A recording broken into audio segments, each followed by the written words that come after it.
that's sequestering 2 to 3 tons per acre per year, you could qualify for a $40 to $60 payment per acre per year for that carbon that your forest sequesters.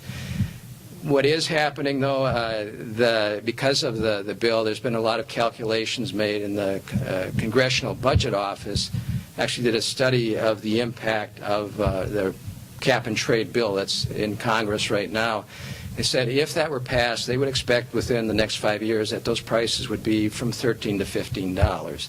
Those are just estimates, but it's a long way from 10 cents to, the $13 to $15.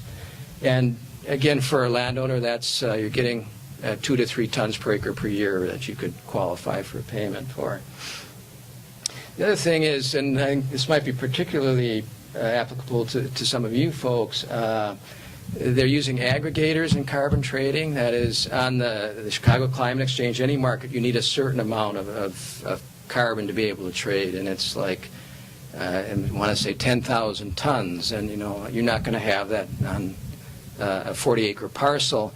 So right now we have aggregators in the U.S. that work with the Chicago Climate Exchange. Basically what they do, they work with the landowners to set up all the protocols to determine how many credits they can offer. They will then be a broker for the landowner to offer his credits on the market. They take anywhere from 8 to 12% as their commission to do that. But that would be the way that a landowner would work in this market, probably through an aggregator. You can't go directly and sell your credits to that market. We've talked to Jeff. I mean, your association could even maybe perform that kind of a role. California has been the state that's done the most with the carbon trading, and they do have a system now. And it's looking like they've developed protocols which determine what you can put on the market, what kind of measurements you have to take. And that's probably what we'll end up with if there is a regulated market, are those rules.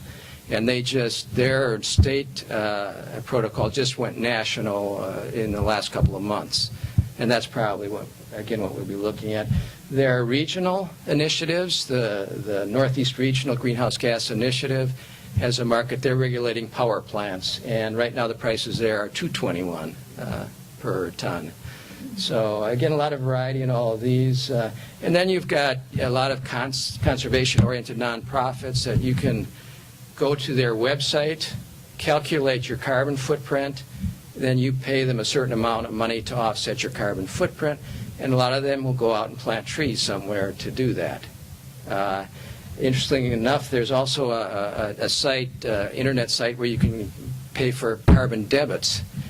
And this is it's a tongue-in-cheek thing. You pay them a certain amount of money and they destroy trees, and then they send an email to Al Gore to let them know they've done that. So but there are criticisms of this whole system, and one of them is that people maybe are paying money so that they can emit carbon. And thinking about Al Gore with his very large homes that emits a lot of carbon dioxide, he's kind of paying that off, and some people don't like to see it, and that makes sense too. But again, there's a lot of this going on. Most of the airlines right now have, if you go on their websites, or you can probably do it over the phone, they'll allow you to offset your carbon footprint when you fly to Cancun or Europe or wherever. I mean, they've got that figured out. There's a certain amount of money you would pay to the airline. They would turn around and use that for some kind of and often it's a forestry project that would put trees in the ground that are going to sequester that carbon to offset that emission from the jet flight. But again, we are seeing this movement towards a regulated market, and something is probably going to happen, but we'll know probably by early next year what that's going to be. And as soon as that happens, it's going to happen fast, and you probably will see more opportunities to get credit for forestry operations.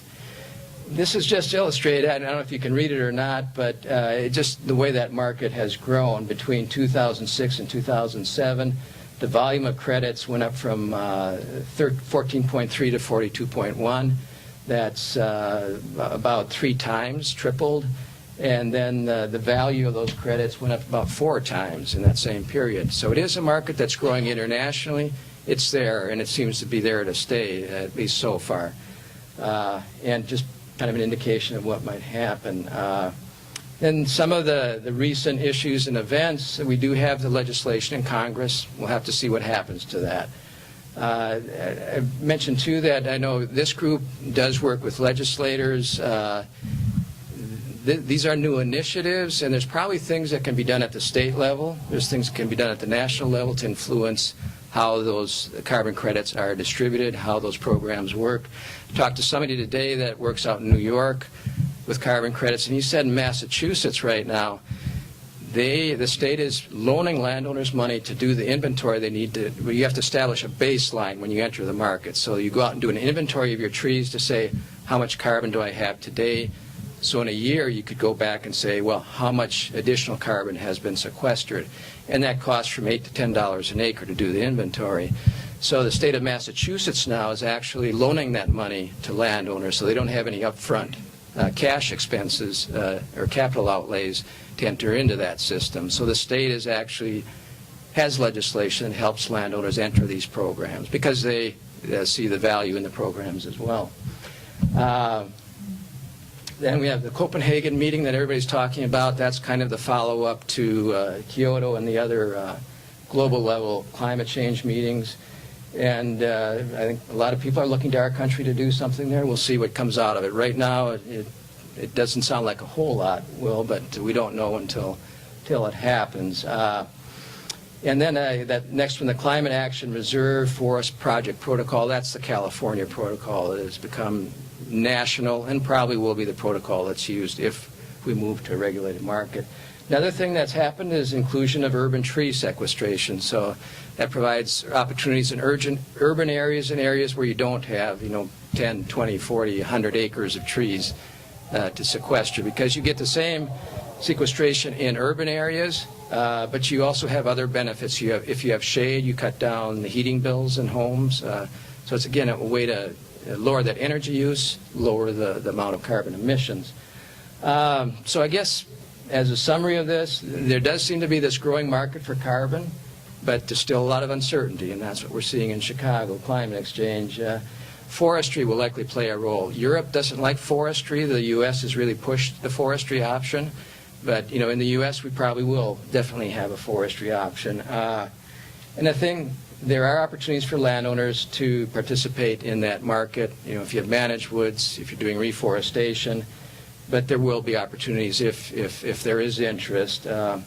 But lastly, I guess stay tuned. Anything could happen. But again, based on what we see, we're expecting that there will be some kind of market develop in our country. So, and those are a couple sites. The bottom site is one that's set up specifically for landowners. So if you're interested in finding out more about how these carbon credits work, that's a good source. And actually, the first one. The one on top, they actually do some carbon trades, but they have up-to-date news on what's happening in the market. So I guess with that, I don't know if you have questions. I'd be glad to answer them. Right here. It sounds like right now companies that are interested voluntarily purchase carbon credits. Yeah. On the Chicago market. The Chicago market, right. Do you anticipate with legislation that there would be standards of emissions, carbon emissions, so if a company exceeded a certain level, they would be forced to buy carbon credits in a marketplace?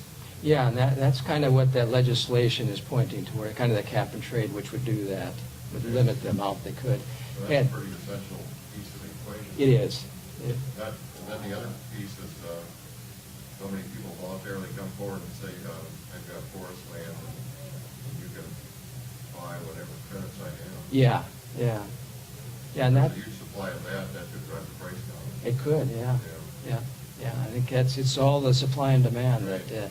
That's why the regulated market, like you say, will really push that forward. But if there's a lot of credits out there, that'll bring the price down too. Yeah. And then, yeah. Would you care to tell who the principals are in the Chicago climate exchange market? Who the major investors are? There, I think Ford was one.